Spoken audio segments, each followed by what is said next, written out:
और अगर आप राम मंत्र से, कृष्ण मंत्र से दीक्षित हो गए तो आपको काली का भी ऐसे प्रसाद नहीं खाना चाहिए, काली मां का ऐसे प्रसाद चढ़ा हुआ नहीं खाना चाहिए। तो बोले महाराज खाएंगे कैसे? कैसे खाना है हम आपको बता रहे हैं। काली को जो भी भोग आप लगाएंगे, काली मां को जो कुछ भी भोग निवेदित करेंगे, पहले कृष्ण को भोग लगाएंगे। जो कुछ भी आप बना रहे हैं, पहले कृष्ण को भोग लगाएंगे। वही जो कृष्ण को भोग लगाएंगे, वही प्रसादी उठा करके काली मां को भोग लगाना है। काली मां प्रसन्न हो जाएंगी प्रसाद खा करके। काली मां भी चाहती है कि हमको प्रसाद मिले, काली मां भी चाहती है हमको प्रसाद मिले। जानते हैं नारद जी 6 महीना दासी बन करके बैकुंठ में झाड़ू पोछा किए। किस लिए? केवल प्रभु का जूठन प्रसादी मिल जाए। 6 महीना तक नौकरानी बन करके नारद जी स्वयं बैकुंठ में जाकर के झाड़ू पोछा करते। एक दिन प्रभु प्रसाद पा रहे थे, मां लक्ष्मी बैठी थी। जब भगवान पा करके उठे तब हाथ जोड़ करके नारद जी बैठ गए, मैया अगर आपकी कृपा हो तो हमको थोड़ा सा प्रसादी अगर मिल जाए तो अच्छा है। तब लक्ष्मी कृपा करके नारद जी को थोड़ा सा प्रसाद दी थी और नारद जी प्रसाद खा करके नाचने लगे, बहुत तेज नाचने लगे। नाचते नाचते कैलाश पर पहुंचे। कैलाश पर बहुत तेजी से नाच रहे थे। शंकर जी पूछे, भैया नारद काहे नाच रहे हो? बोले बहुत दिन के बाद आज प्रभु का प्रसाद खाने को मिला। तुम हमारे भाई होकर के और तुम अकेले प्रसाद खा गए, हमको नहीं दिया। तब नारद जी देखे तो उनके अंगुली के अंगूठे में थोड़ा सा प्रसाद फंसा हुआ था, एक चावल का दाना। देखे तो निकाल करके शंकर जी को दिए। शंकर जी प्रसादी को खा करके लगे तांडव करने, कैलाश पर तांडव करने लगे। क्यों? क्योंकि आज प्रभु का प्रसाद मिला ना। तांडव करने लगे। पार्वती जी गुफा में से निकली, बोली काहे नाच रहे हैं? दिमाग ठीक नहीं है?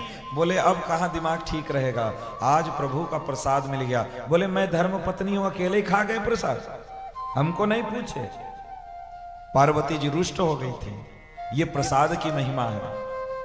सारे देवी देवता चाहते हैं कि प्रभु का हमको प्रसाद मिले, इसलिए कभी भी डायरेक्ट देवी देवताओं को कोई भी भोग नहीं देना चाहिए। जब भी देवी देवताओं को भोग लगाना है तो पहले हमारे ठाकुर जी को भोग लगाना है। वही भोग प्रसादी उठा करके फिर किसी भी देवी देवता को, चाहे कोई भी हो, उसको आप भोग लगाइए। वो बहुत आशीर्वाद देगा आपको, और आपको वो देवी देवता आपको भगवान की भक्ति प्रदान करेगा, भगवान की भक्ति प्रदान करेंगे। इसलिए जब काली मां को कृष्ण का भोग अर्पण करोगे तो की यही छागल चलबे? बोलन तो यही छागल चलबे कि चलबे ना? तखन छागल चलबे ना। तब आपको शुद्ध आपको बनाना पड़ेगा, रसोई करना पड़ेगा, भगवान को भोग लगाना पड़ेगा, फिर देवी देवताओं को खिलाना पड़ेगा। लेकिन आप लोग तो ऐसे हैं कि क्या बताया जाए। तो देवी देवता भगवान का प्रसाद चाहते, इसलिए आप लोगों के यहां देखिए काली पूजा बहुत होती है। अच्छी बात है, आप लोग काली पूजा करते हैं, बहुत अच्छी बात है। लेकिन एक बात हम निवेदन करेंगे कि आजकल ये जो दुर्गा पूजा होने लगा ना जगह जगह पे, ये बहुत गलत परंपरा है, ये अच्छा नहीं है। आप लोग गुस्सा लगेगा, कुछ लोगों को गुस्सा लगेगा, हम जानते हैं, लेकिन फिर भी बता रहे हैं, ये जो काली पूजा होता है ये अच्छा नहीं है। अच्छा क्यों नहीं है वो सुनो।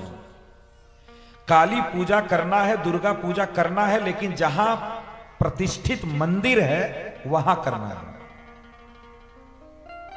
जहां मंदिर में दुर्गा मां प्रतिष्ठित है, जहां पे पूजा अर्चन हो रहा है, वहां पे दुर्गा पूजा होना चाहिए। लेकिन आज गली मोहल्ले में मूर्ति ला के बैठा दिए, 9 दिन बड़ी श्रद्धा, आरती, पूजा, भोग निवेदन कर रहे हैं, पागल हो जा रहे हैं। 10वें दिन ले जा करके फेंके आए कूड़ा में। होता है कि नहीं? 10वें दिन ले गए कूड़ा में फेंके आए, ले गए कहीं नाले में फेंक दिए, ले जाकर के कहीं तालाब में फेंक दिए। तुम्हारी भक्ति कहां चली गई? कहां चली गई तुम्हारी भक्ति? जिनके चरणों में आत्मनिवेदन कर दिए, 9 दिन में पागल हो गए, तुम उसको ले जाके ऐसे कैसे फेंक सकते हो भाई? कैसे फेंक सकते हो? इसलिए ऐसे दुर्गा पूजा करने से कोई लाभ नहीं है। ऐसे दुर्गा पूजा नहीं होती है। अब तो दुर्गा मां रोड पे आ गई हैं, रोड पे आ गई दुर्गा मां। जिसको मन कर रहा है वही 5000 की मूर्ति ला के बैठा दे रहा है। मां 5000 में आएगी? 5000 में आएगी? तमाशा खोल करके बैठे हैं। हम दुर्गा पूजा कर रहे हैं। ऐसे दुर्गा पूजा नहीं होती पागलों के जैसे। हम ये मना नहीं कर रहे हैं कि नहीं करना है, लेकिन हमें विरोध उससे है जो ले जाके मूर्ति को फेंक देते हो आप। विरोध उससे है हमें। बुरा वो लगता है कि जिसके प्रति हमारी इतनी श्रद्धा, हम उसको कैसे फेंक सकते हैं भाई? अरे कोई कुत्ते को आदमी पालता है, उसको रोटी खिलाता है तो उससे प्रेम हो जाता है, और वो कहीं चला जाता है तो आदमी को दुख होता है। और आप कैसे पत्थर हृदय के हो कि 9 दिन दुर्गा मां को पूजे और 10वें दिन ले जाकर के गड्ढा में फेंक के चले आए? नहीं करना है ऐसा। करो जहां जहां मंदिर है, दुर्गा मां की प्रतिष्ठित मंदिर है, जहां पे सेवा पूजा चल रही है, वहां दुर्गा पूजा मनाओ। वहां बढ़िया पंडाल करो, वहां बढ़िया सजाओ, वहां भोग राग करो बढ़िया से, कोई दिक्कत नहीं है। लेकिन ये मूर्ति प्रथा अच्छा नहीं।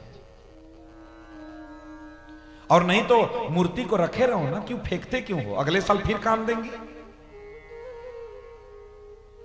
अगले साल फिर क्या वो मूर्ति एक्सपायर हो जाती है क्या? एक्सपायरी डेट हो जाती है। कभी ये अगले साल चलेगी नहीं।